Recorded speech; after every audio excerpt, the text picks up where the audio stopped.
بسم الله الرحمن الرحيم قال ألم أقل لك إنك لن تستطيع معي صبرا قال إن سألتك عن شيء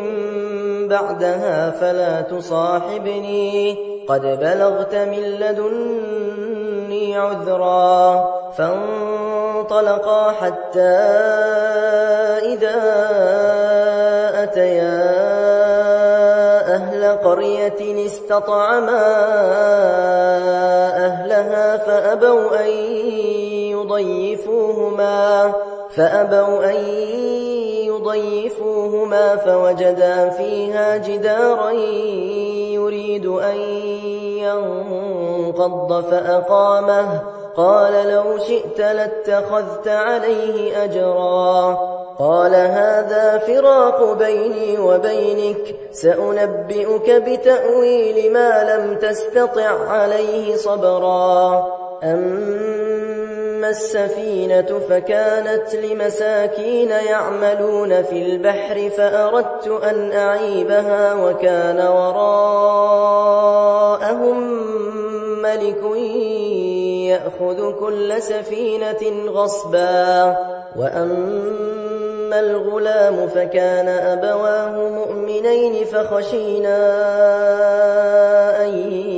يرهقهما طغيانا وكفرا فأردنا أن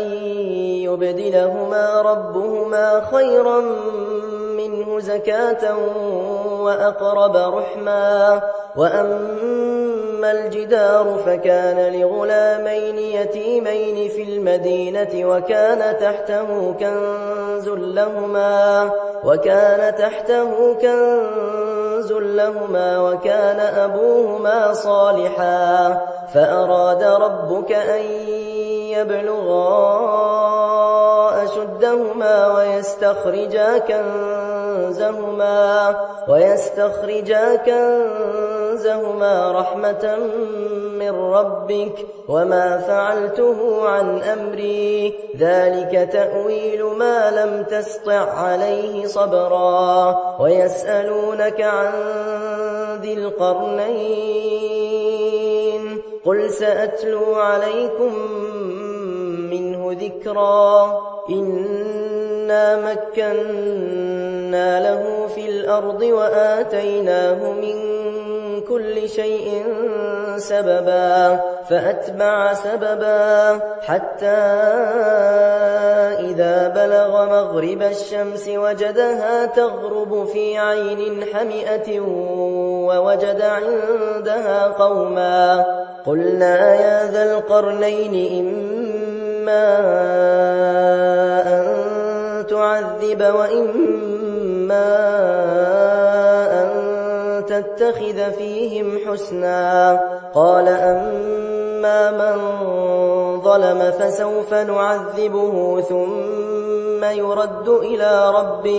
ثم يرد إلى ربه فيعذبه عذابا نكرا وأما من آمن وعمل صالحا فله جزاء الحسنى وسنقول له من أمرنا يسرا ثم أتبع سببا حتى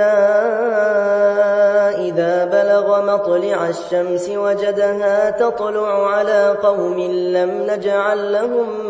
من دونها سترا كذلك وقد أحطنا بما لديه خبرا ثم أتبع سببا حتى إذا بلغ بين السدين وجد من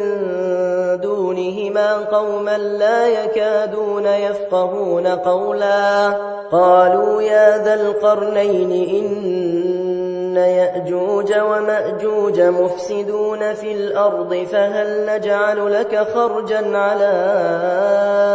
أن تجعل بيننا وبينهم سدا قال ما مكنني فيه ربي خير فأعينوني بقوة أجعل بينكم وبينهم ردما آتوني زبر الحديد حتى إذا ساوى بين الصدفين قال انفخوا حتى إذا جعله نارا قال آتوني أفرغ عليه قطرا فما استطاعوا أن يظهروه وما استطاعوا له نقبا قال هذا رحمة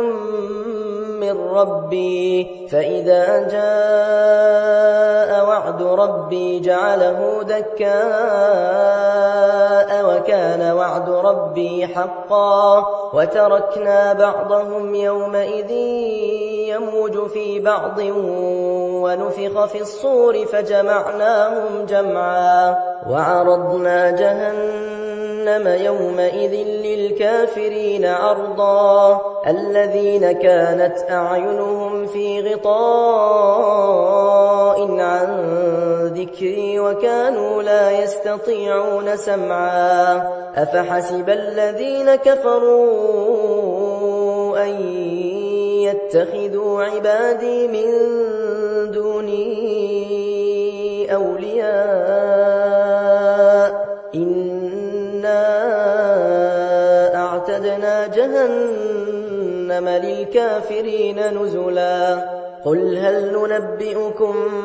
بالأخسرين أعمالا الذين ضل سعيهم في الحياة الدنيا وهم يحسبون أنهم يحسنون صنعا أولئك الذين كفروا بآيات ربهم ولقائه فحبطت أعمالهم فلا نقيم لهم يوم القيامة وزنا ذلك جزاؤهم جهنم بما كفروا واتخذوا آياتي ورسلي هزوا إن الذين آمنوا وعملوا الصالحات كانت لهم جنات الفردوس نزلا خالدين فيها لا يبغون عنها حولا قل لو كان البحر مدادا لكلمات ربي لنفد البحر قبل أن تنفد كلمات ربي ولو جئنا بمثله مددا قل إنما أنا بشر مثلكم يوحى إلي أنما إلهكم إله واحد فمن كان يرجو لقاء ربه فليعمل عملا صالحا ولا يشرك بعبادة ربه أحدا بسم الله الرحمن الرحيم كافها يا عين صاد ذكر رحمة ربك عبده زكريا إذ نادى ربه نداء خفيا قال رب إني وهن العظم مني واشتعل الرأس شيبا ولم أكن بدعائك رب شقيا وإني خفت الموالي من ورائي وكانت امرأتي عاقرا فهب لي من لدنك وليا يرثني ويرث من آل يعقوب واجعله رب رضيا يا زكريا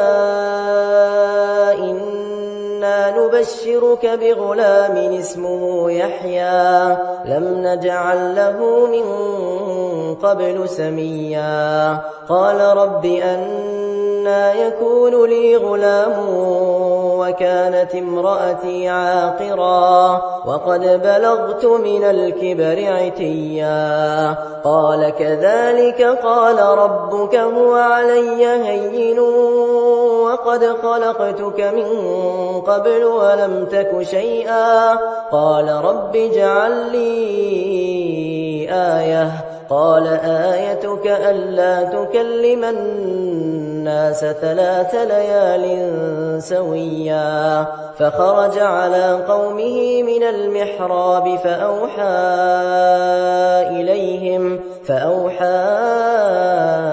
إليهم أن سبحوا بكرة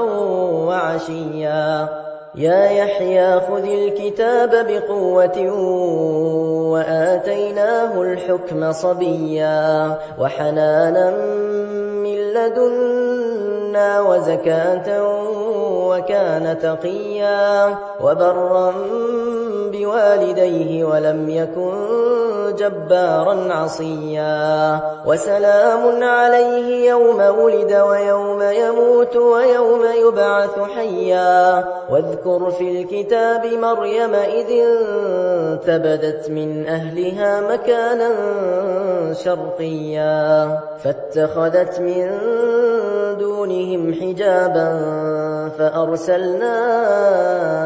إليها روحنا فتمثل لها بشرا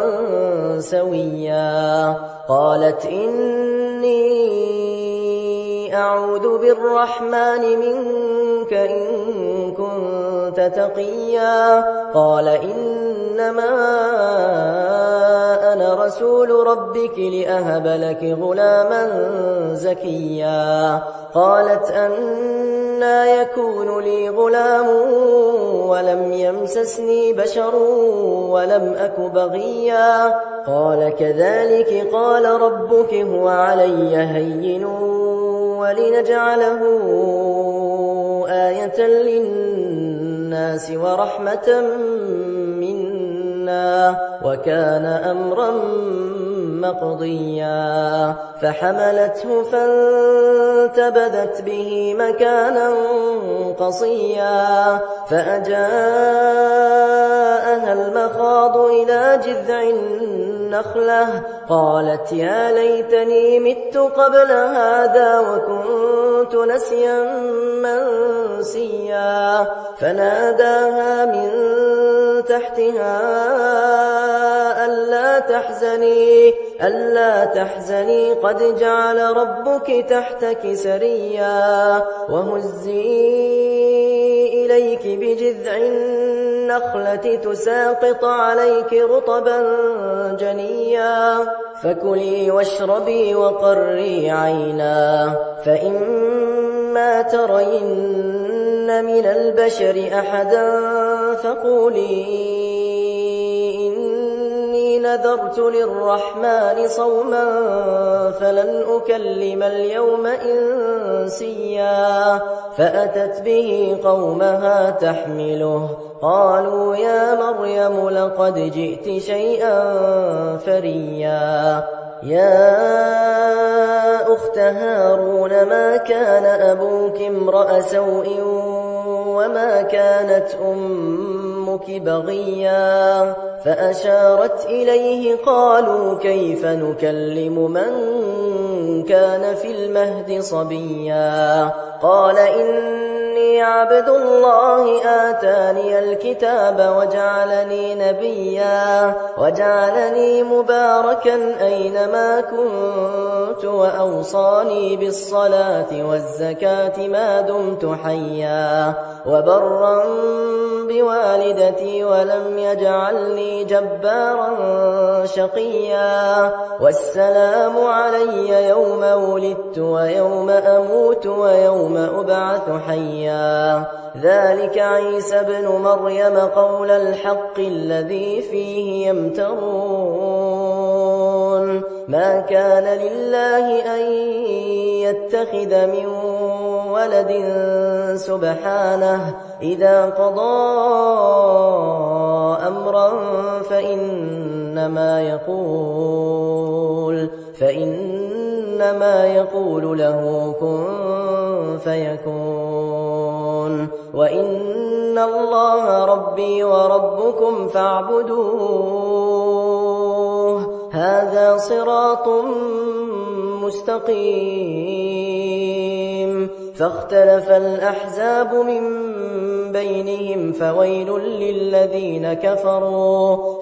للذين كفروا من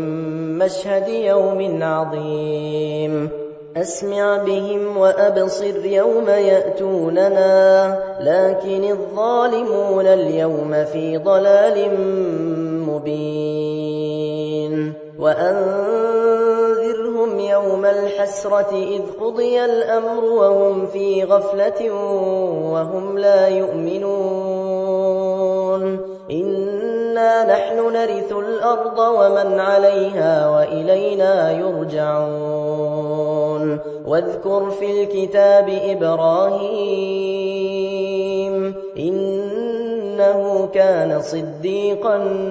نبيا إذ قال لأبيه يا أبت لم تعبد ما لا يسمع ولا يبصر ولا يغني عنك شيئا يا أبت إني قد جاءني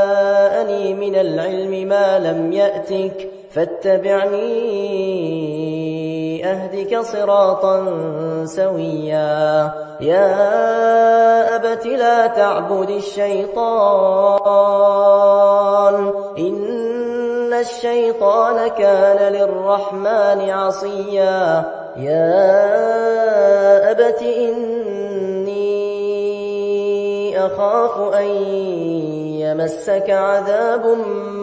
من الرحمن فتكون للشيطان وليا قال أراغب أنت عن آلهتي يا إبراهيم لئن لم تنته لأرجمنك واهجرني مليا قال سلام عليك سأستغفر لك ربي إنه كان بي حفيا وأعتزلكم وما تدعون من دون الله وأدعو ربي عسى ألا أكون بدعاء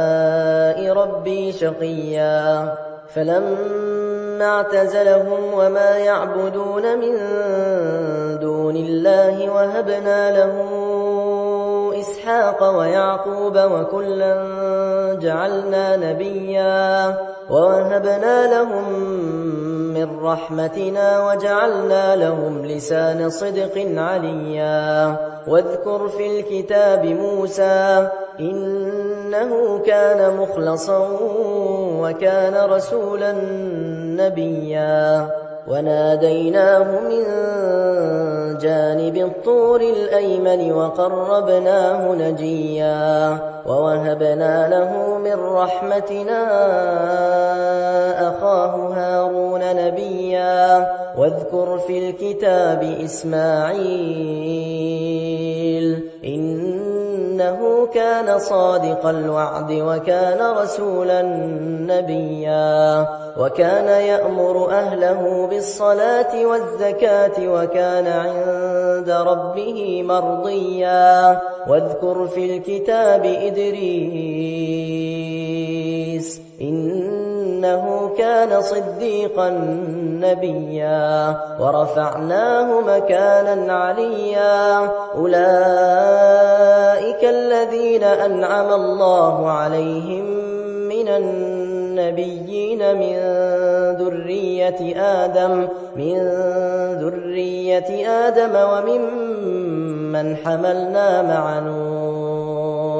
وممن حملنا مع نوح ومن ذرية إبراهيم وإسرائيل وممن هدينا واجتبينا إذا تتلى عليهم آيات الرحمن خروا سجدا وبكيا فخلف من بعدهم خلف أضاعوا الصلاة واتبعوا الشهوات واتبعوا الشهوات فسوف يلقون غيا إلا من تاب وآمن وعمل صالحا فأولئك يدخلون الجنة ولا يظلمون شيئا جنات عدن التي وعد الرحمن عباده بالغيب إنه كان وعده مأتيا لا يسمعون فيها لغوا إلا سلاما ولهم رزقهم فيها بكرة وعشيا تلك الجنة التي نورث من عبادنا من كان تقيا وما نتنزل إلا بأمر ربك له ما بين أيدينا وما خلفنا وما بين ذلك وما كان ربك نسيا رب السماوات والأرض وما بينهما فاعبده واصطبر لعبادته هل تعلم له سميا ويقول الإنسان أإذا ما مت لسوف أخرج حيا أولا يذكر الإنسان أنا خلقناه من قبل ولم يك شيئا فوربك لنحشرنهم والشياطين ثم لنحضرنهم حول جهنم جثيا ثم لننزعن من كل شيعة أيهم أشد على الرحمن عتيا ثم لنحن أعلم بالذين هم أولى بها صليا وإن منكم إلا واردها كان على ربك حتما مقضيا ثم ننجي الذين اتقوا ونذر الظالمين فيها جثيا وإذا تتلى عليهم آياتنا بينات قال الذين كفروا للذين آمنوا أي الفريقين خير مقاما وأحسن نديا وكم أهلكنا قبلهم من قرن هم أحسن أثاثا ورئيا قل من كان في الضلالة فليمدد له الرحمن مدا حتى إذا رأوا ما يوعدون إما العذاب وإما الساعة فسيعلمون من هو شر مكانا وأضعف جندا ويزيد الله الذين اهتدوا هدى والباقيات الصالحات خير عند ربك ثوابا وخير مردا أفرأيت الذي كفر بآياتنا وقال لأوتين مالا وولدا أطلع الغيب أم اتخذ عند الرحمن عهدا كلا سنكتب ما يقول ونمد له من العذاب مدا ونرثه ما يقول ويأتينا فردا واتخذوا من دون الله آلهة ليكونوا لهم عزا كلا سيكفرون بعبادتهم ويكونون عليهم ضدا ألم تر أنا أرسلنا الشياطين على الكافرين تؤزهم أزا فلا تعجل عليهم إنما نعد لهم عدا يوم نحشر المتقين إلى الرحمن وفدا ونسوق المجرمين إلى جهنم وردا لا يملكون الشفاعة إلا من اتخذ عند الرحمن عهدا وقالوا اتخذ الرحمن ولدا لقد جئتم شيئا إدا تكاد السماوات يتفطرن منه وتنشق الأرض وتخر الجبال هدا أن دعوا للرحمن ولدا وما ينبغي للرحمن أن يتخذ ولدا إن كل من في السماوات والأرض إلا آتي الرحمن عبدا لقد أحصاهم وعدهم عدا وكلهم آتيه يوم القيامة فردا إن الذين آمنوا وعملوا الصالحات سيجعل لهم الرحمن ودا فإنما يسرناه بلسانك لتبشر به المتقين وتنذر به قوما لدا وكم أهلكنا قبلهم من قرن هل تحس منهم من أحد أو تسمع لهم ركزا بسم الله الرحمن الرحيم طه ما أنزلنا عليك القرآن لتشقى إلا تذكرة لمن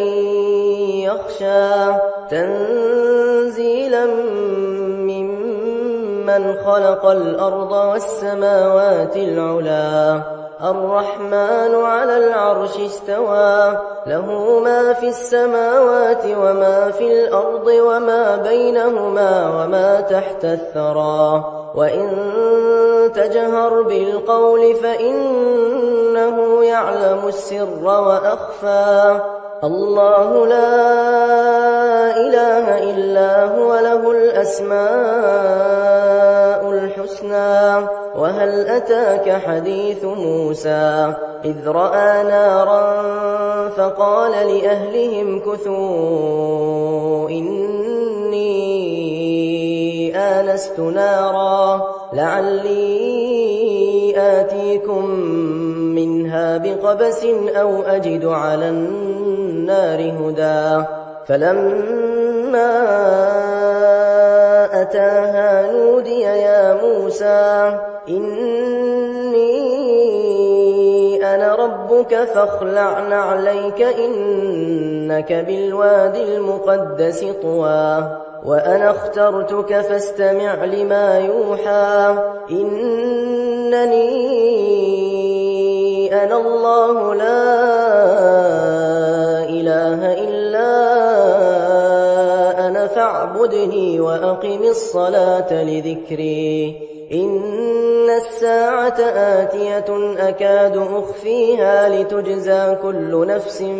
بما تسعى فلا يصدنك عنها من لا يؤمن بها واتبع هواه فتردى وما تلك بيمينك يا موسى قال هي عصاي أتوكأ عليها وأهش بها على غنمي ولي فيها مآرب أخرى قال ألقها يا موسى فألقاها فإذا هي حية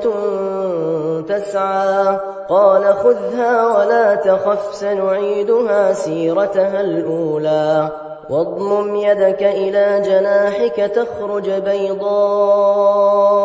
من غير سوء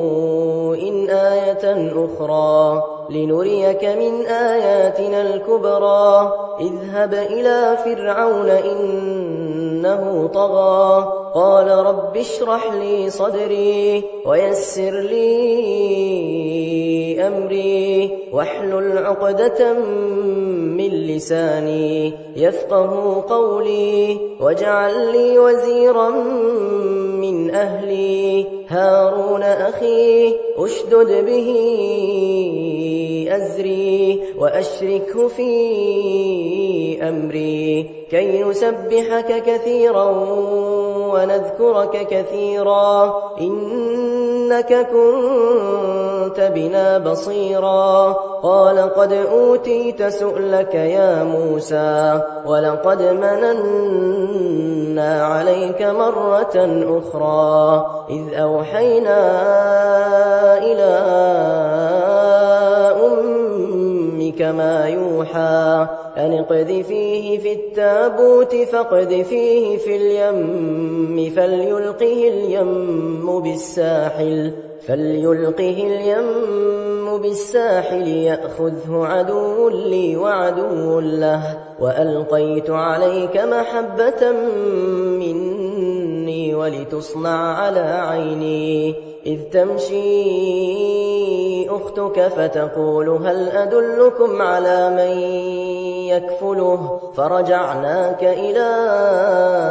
أمك كي تقر عينها ولا تحزن وقتلت نفسا فنجيناك من الغم وفتناك فتونا فلبثت سنين في أهل مدين ثم جئت على قدري يا موسى واصطنعتك لنفسي اذهب أنت وأخوك بآياتي ولا تنيا في ذكري اذهبا إلى فرعون إنه طغى فقولا له قولا لينا لعله يتذكر أو يخشى قالا ربنا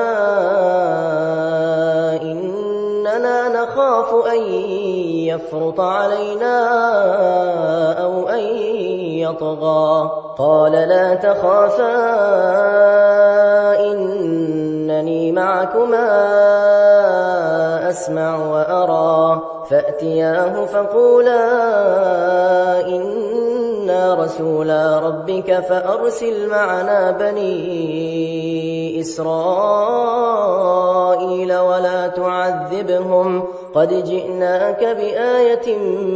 من ربك والسلام على من اتبع الهدى إنا قد أوحي إلينا أن العذاب على من كذب وتولى قال فمن ربكما يا موسى قال ربنا الذي أعطى كل شيء خلقه ثم هدى قال فما بال القرون الأولى قال علمها عند ربي في كتاب لا يضل ربي ولا ينسى الذي جعل لكم الأرض مهدا وسلك لكم فيها سبلا وأنزل من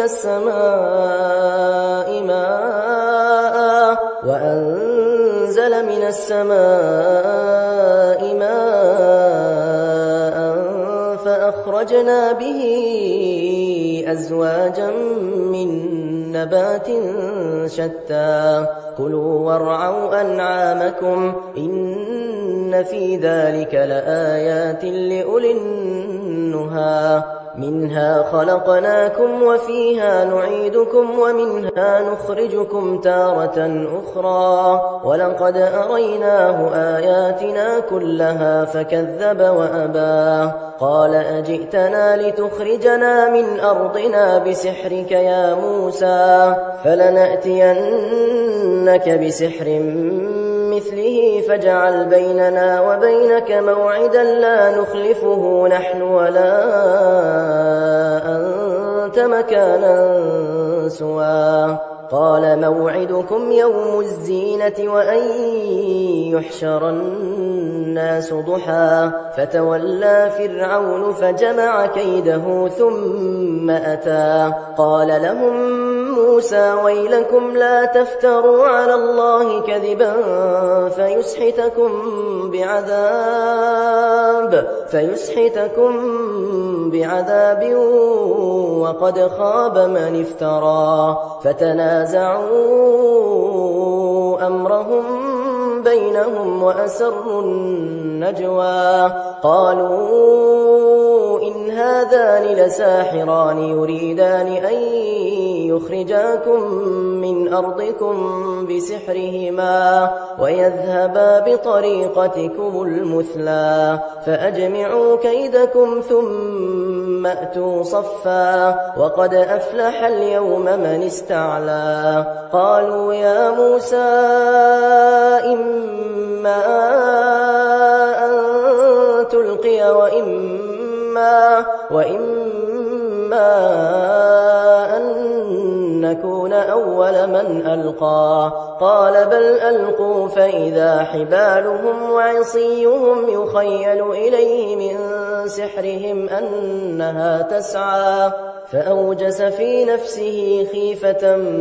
موسى قلنا لا تخف إنك أنت الأعلى وألق ما في يمينك تلقف ما صنعوا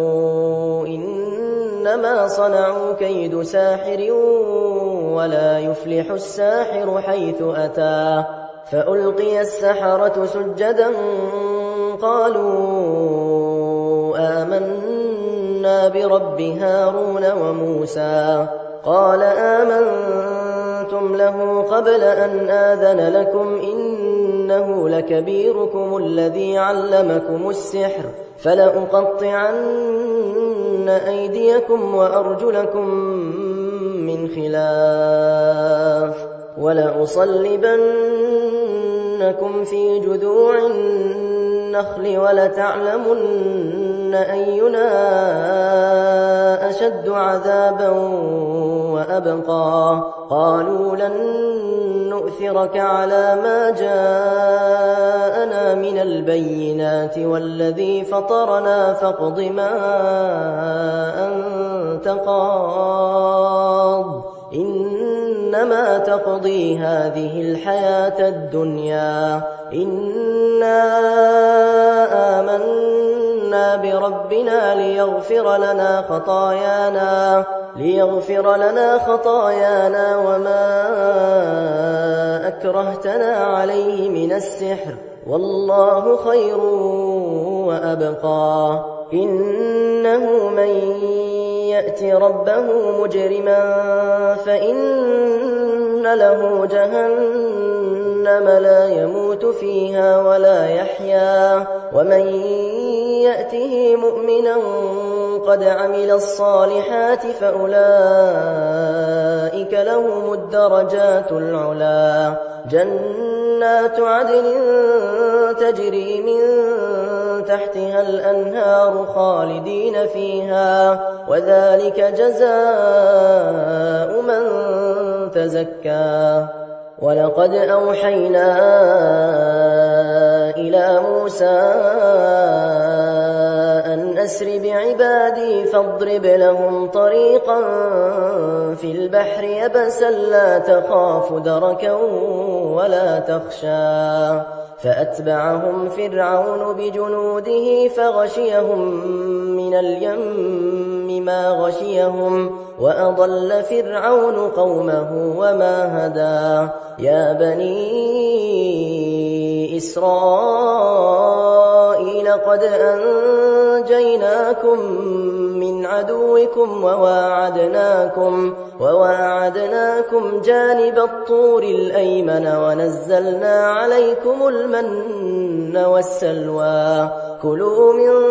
طيبات ما رزقناكم ولا تطغوا فيه فيحل عليكم غضبي ومن يحلل عليه غضبي فقد هوى وإني لغفار لمن تاب وآمن وعمل صالحا ثم اهتدى وما أعجلك عن قومك يا موسى قال هم أولئك على أثري وعجلت إليك رب لترضى قال فإنا قد فتنا قومك من بعدك وأضلهم السامري فرجع موسى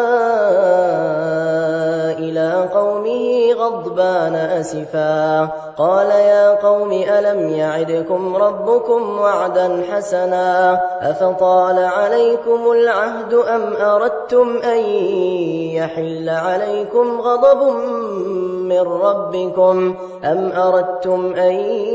يحل عليكم غضب من ربكم فأخلفتم موعدي قالوا ما أخلفنا موعدك بملكنا ولكننا حملنا أوزارا من زينة القوم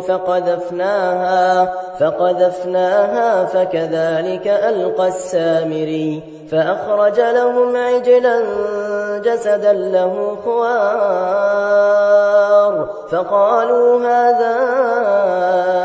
إلهكم وإله موسى فنسي أفلا يرون ألا يرجع إليهم قولا ولا يملك لهم ضرا ولا نفعا ولقد قال لهم هارون من قبل يا قوم إنما فتنتم به وإن ربكم الرحمن فاتبعوني وأطيعوا أمري قالوا لن نبرح عليه عاكفين حتى يرجع إلينا موسى قال يا هارون ما منعك إذ رأيتهم ضلوا ألا تتبعني أفعصيت أمري قال يا ابن أم لا تأخذ بلحيتي ولا برأسي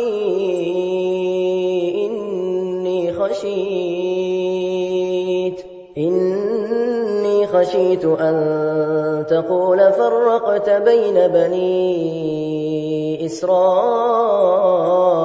ولم ترقب قولي قال فما خطبك يا سامري قال بصرت بما لم يبصروا به فقبضت قبضة من أثر الرسول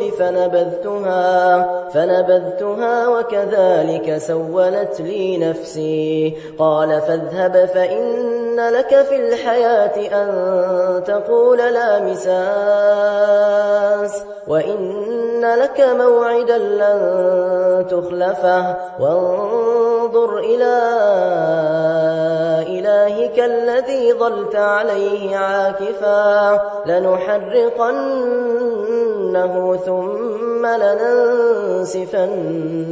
في اليم نسفا إنما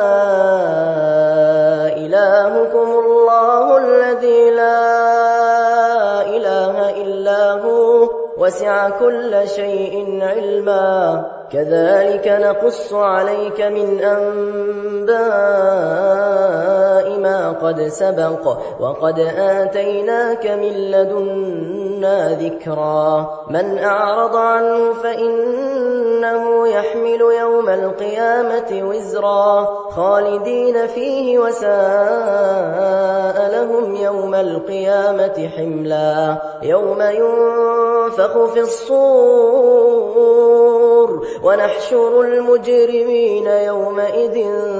زرقا يتخافتون بينهم إن لبثتم إلا عشرا نحن أعلم بما يقولون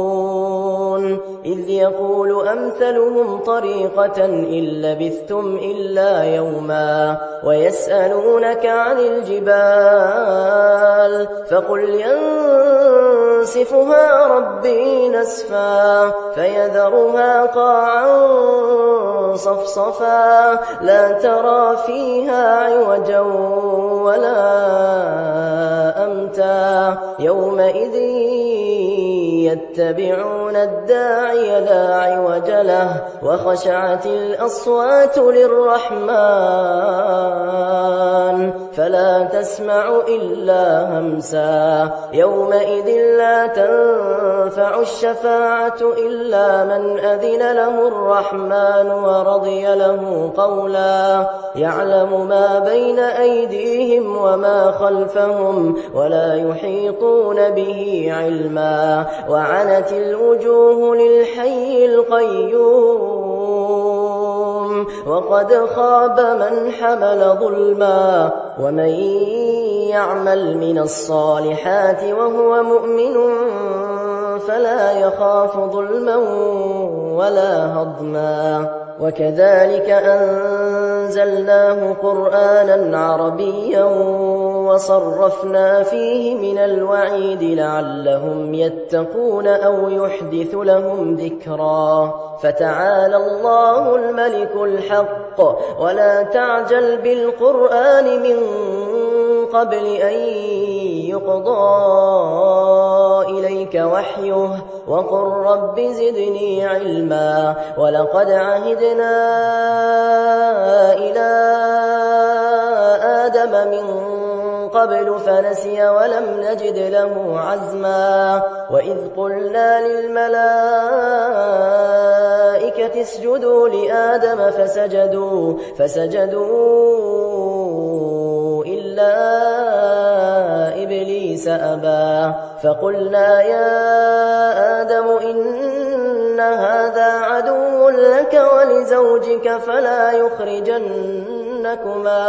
فلا يخرجنكما من الجنة فتشقى إن لك ألا تجوع فيها ولا تعرى وأنك لا تظمأ فيها ولا تضحى فوسوس إليه الشيطان قال يا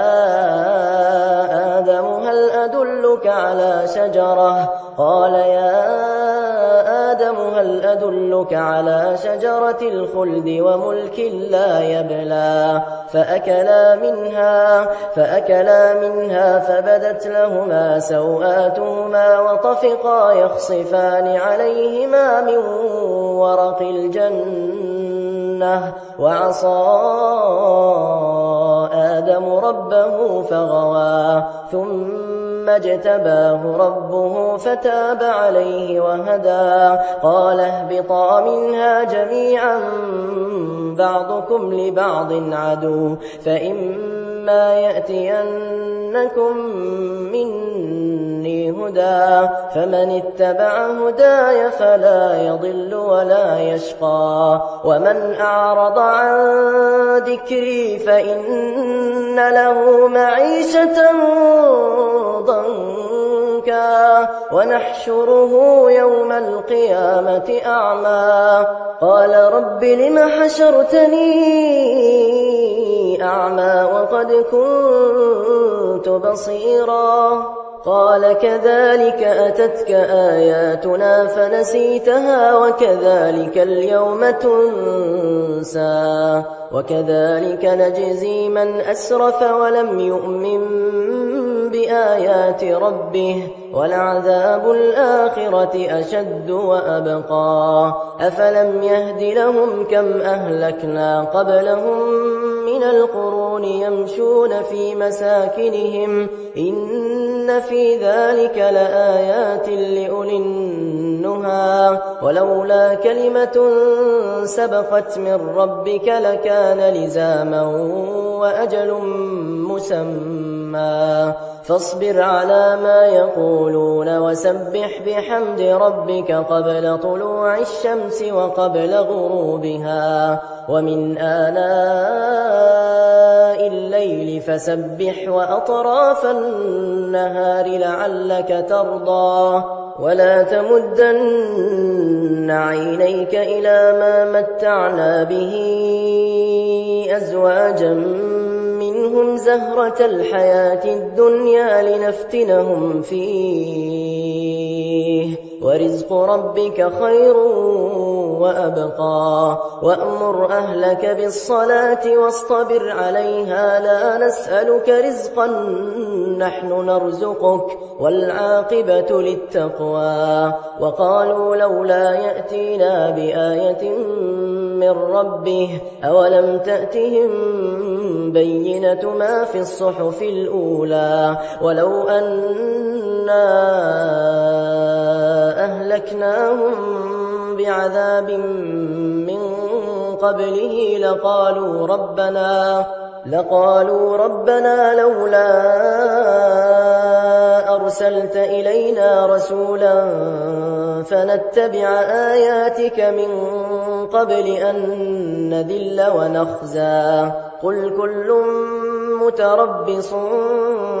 فتربصوا فستعلمون من أصحاب الصراط السوي ومن اهتدى.